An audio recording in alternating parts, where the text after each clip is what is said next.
What's up, roller family, and welcome to RollerLife. Today on the reviews, the people from GOGOSKATE sent us an amazing skate. And just FYI, it became my main skate. But before I tell you all about it, let's start with an epic intro.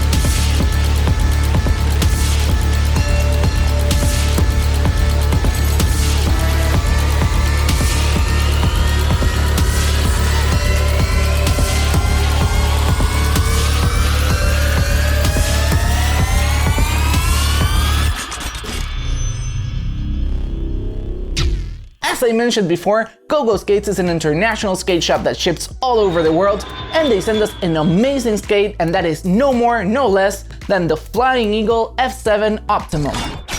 It is a mid to high tier skate, a bit more leaning towards the high specs. I should probably do a video about the different tiers and specs of skates and what differences is them. Yes. But the important thing to notice is that this skate is pretty much the best you can get from this brand before, of course, jumping into an integrated liner or carbon fiber skate. This beautiful model comes in a box that is filled with mystic.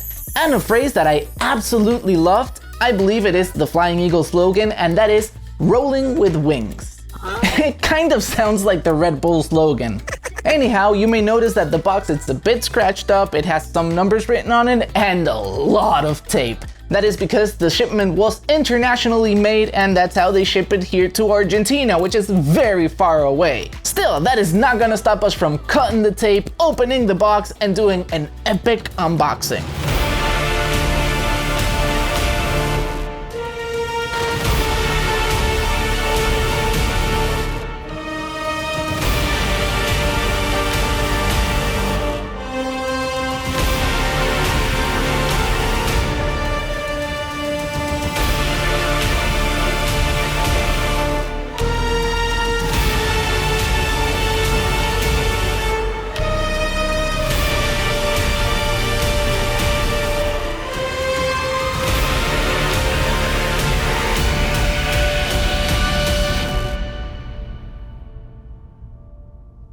The tool that comes in the box, it is extremely useful because it not only has the Allen key to tighten up the typical things like the frame and the wheels, but it also has a Phillips screwdriver that helps you tighten up the straps. Also inside of the box, we're greeted with a beautiful user manual that shows us how to turn the frame that's flat into a rocket frame.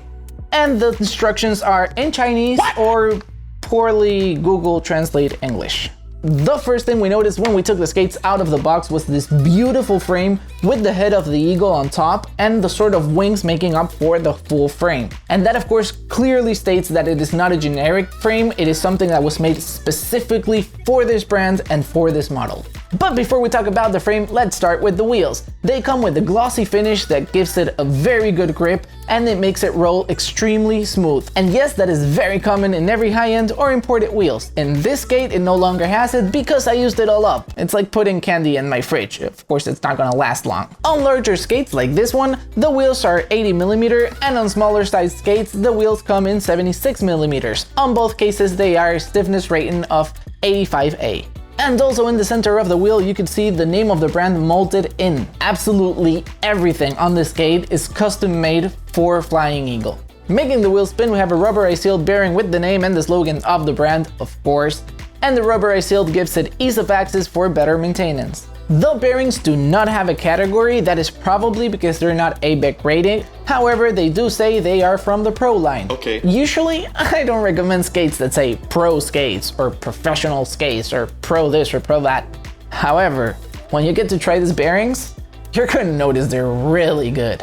And as I said on previous videos that I will leave here on the tag or down in the description as soon as I'm done translating it, The ABAC rating is not that important. Nowadays, it is mostly used as a marketing scheme. But what I can say about the bearing is that they are the smoothest I've ever used. When I'm rolling with them, I feel like I'm using 110mm reels or a motor. I feel like I'm going faster and maintaining speed for way longer periods of time. Maybe it's because they're new, who knows. However, I've been using them for more than a month and I don't want to take them off. And now we're back to the frame. That to me, it is the nicest part of the skate. It has an aluminum,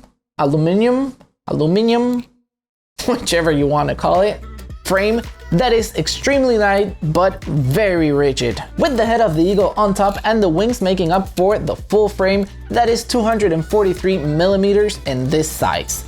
The frame could be adjusted laterally, and it also could be adjusted 3 spots forward or back. And now let's get to the party trick of the frame, which is the possibility to rock it. Yeah! The front and the back wheel have different screws than the center one, and that is because in order to make it a rocked frame, you need to unscrew the front and the back screws, and on the other side just give it half a twist. Thankfully, the screw has an indicator that shows if it's rocked or flat. If the arrow is pointing down, it is flat. If the arrow is pointing up, it is rockered. So you might be wondering, why would I want to rock my frame? A rock frame makes for way better maneuverability, and that is why it is mostly used in slalom. Not that much used on street skating, or free skate for that matter. Moving on, because we still have a lot to cover, a bit higher up now we have the shell, which is a hard shell boot with double density plastic. And you might be wondering, what is that? As you might have noticed, the skate is mostly gray. That is the hard shell, the hardest plastic of the skate, but it also has a black plastic, and that is not only for looks, but it is because it is a soft plastic that wraps way better around your feet, holding it in place, and it makes it much more comfortable to skate in. This plastic combined with the laces keep your feet in place, copying every single movement you make, which in turn makes it a very responsive skate. And we also find the same plastic on the upper back part of the cuff, giving it some extra cushion for when we want to make those tricks that rely on putting our weight back here. The rest of the skate has a very good hard shell plastic with a nice design that has arrow vents to keep your feet breathing and fresh. The 45-degree strap, it has a ratchet millimetric system that it's all made of metal. The design avoids lace bite, and also as a nice added bonus, whatever's left of the strap goes inside the same design, so you don't trip on it. And those are the sort of things that makes the difference between a high-end skate and a beginner skate. Another nice thing to mention is that every single bolt and screw in the skate, it's removable. That means you could change the parts if needed, or lose them. So every time you go out skating, remember to check and tighten the screws, especially the ones on the cuff. These are the ones that nobody checks, everyone loses, they're expensive and they're hard to get. And since we're now at the cuff, we could say that it's an all metallic memory strap with a belt a bit on the short side, but still pretty good to tighten it up really hard or just keep it a bit loose. That is mostly gonna depend on your preference. And finally, we move on to the inside of the skate that has a shock absorber with the right cushion for city skating and some streets with rough patches. The inside of the liner is extremely comfortable with a lot of cushion and a reinforced back for more rigidity. On the front side, we can see that it is a bit of an opened liner, and that gives it much more comfiness for those who like to use the skate a bit on the loose side. And for those who don't like to skate loosey-goosey, you could lace up the liner and tie it up as much as you want. Or you could just lace them up and use them as shoes. They are really nice. And they do have a walkable sole, except for that it has 4 holes for ventilation.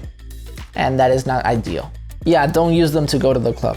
The liner is a mix of a cloth mesh, leather, and neoprene. This last one, it is used in the parts where there's more friction with the foot in order to prevent us from getting hurt or breaking the liner easily. There is also neoprene all around the front side of the liner to accommodate different styles of feet and different styles of sizes. And given that my feet are mostly on the huge side, it took a bit of getting used to having my fingers all touching the tip of the liner. You can say that it had a bit of a break-in period, and that is something we're going to talk about in a few seconds. The leather parts of the liner are to prevent the screws and the plastic from ripping it up. The tongue, it is very comfortable, it has a nice thickness, it is nice and puffy. The upper part has neoprene and the lower part has a reflective surface. On the back of the liner we have the strap that is made for carrying them. It also has a secondary strap for reinforcement that is made of rubber, and it also has the name of the brand embossed.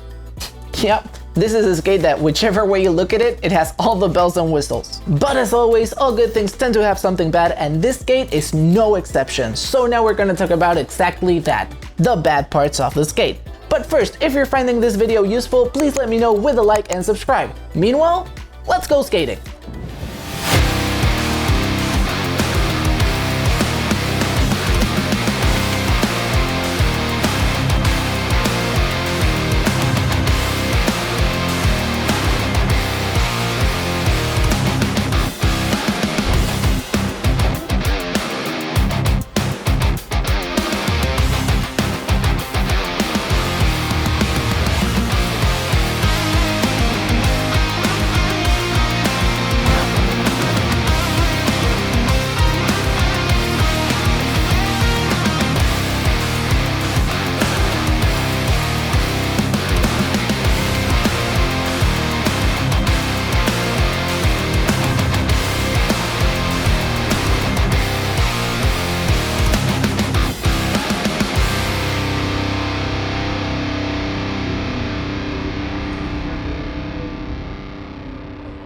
Yes, they're great skates for all types of skating. Their responsiveness, speed, smoothness, quality, and comfortability are at a very high level. But that wasn't always the case, and now I'm gonna talk about something that I absolutely have to mention, and that is that this skate has a very narrow sole, just like the Power Slide Imperial skate. If you have a normal or narrow sized foot, probably that doesn't mean nothing to you and it's gonna be really comfortable. However, if you have a wide sized foot like me, that probably means that for the first weeks, your foot is gonna be in pain. At least until the skate breaks in, or you find a way to widen it yourself, which that's what I did.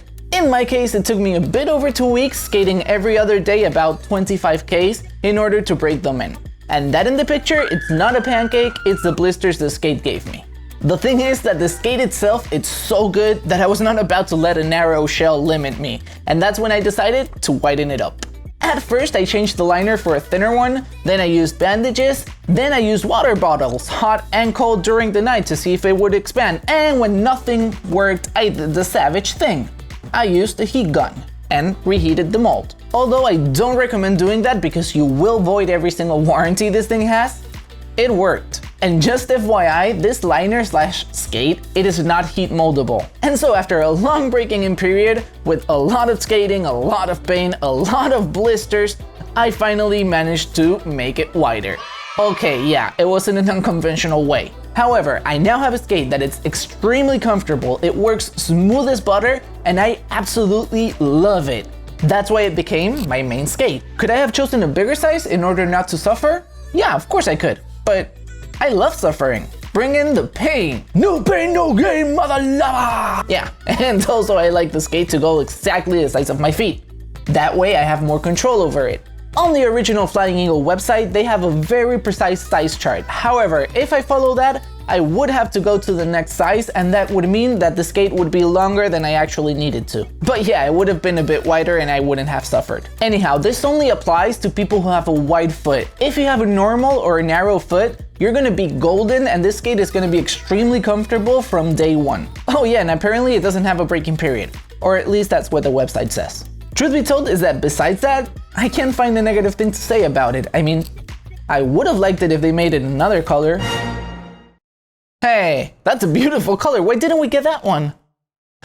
Oh, because I have a huge foot and they don't have the size in that color? Great. Yeah, I almost forgot about that. It comes in 2 colors. One's this gray one, and the other one it's the black and red one that makes my girlfriend jealous. Hey. And there's also a version of these that have 110mm wheels. If these 80mm are as fast as they are, those, unstoppable. Yeah, that's the recipe for disaster. One more thing to note is that there's another skate like this one called the F7S, and the only thing I noticed different is the frame. Honestly, I like this frame way better. Alright, coming up next are the frequent asked questions that are prices and sizes. Let's start with the sizes. I'll leave up here in screen so that you could pause it and take a very good look at it, the official size chart from GOGOSKATE and Flying Eagle. To what it shows, I'm a size 44 because my feet are 27.5 centimeters. Remember to measure both feet, usually one is bigger than the other. They also state that the skate is true to your shoe size, however for me that was not the case since on All Stars and Vans shoes I'm a size 43, which it's this size for USA and UK. However, they do say that if you're on the size limit, you should round up, which is what I should have done. And finally, we get to the prices. The list price for this skate is $330. However, if you buy them from GOGOSKATE, you could get them from $299. And that is a great way of saving 30 bucks. Or quid. Not bad at all. GOGOSKATE ships all over the world, and depending on where you live, of course, the shipping price may vary. If you want to buy this amazing skate or any other Flying Eagle skate, you can do it through GOGOSKATE shop. They ship worldwide. I'll leave the links right here on screen and also down here in the description. If you want to know how I molded the skate using a heat gun, I'll leave the tutorial up here when it's available in English. I will also leave other videos around here. If this video was helpful, let me know with a like. If you're not already, don't forget to subscribe and ring the bell icon to get notified when we upload future videos. If you want to contact me, you can do it down here on the comments or through our social media and official website. Thank you very much. We'll see you on the next video. We'll see you on wheels. Yes, the subscribe button is in Spanish. I am now going multilingual.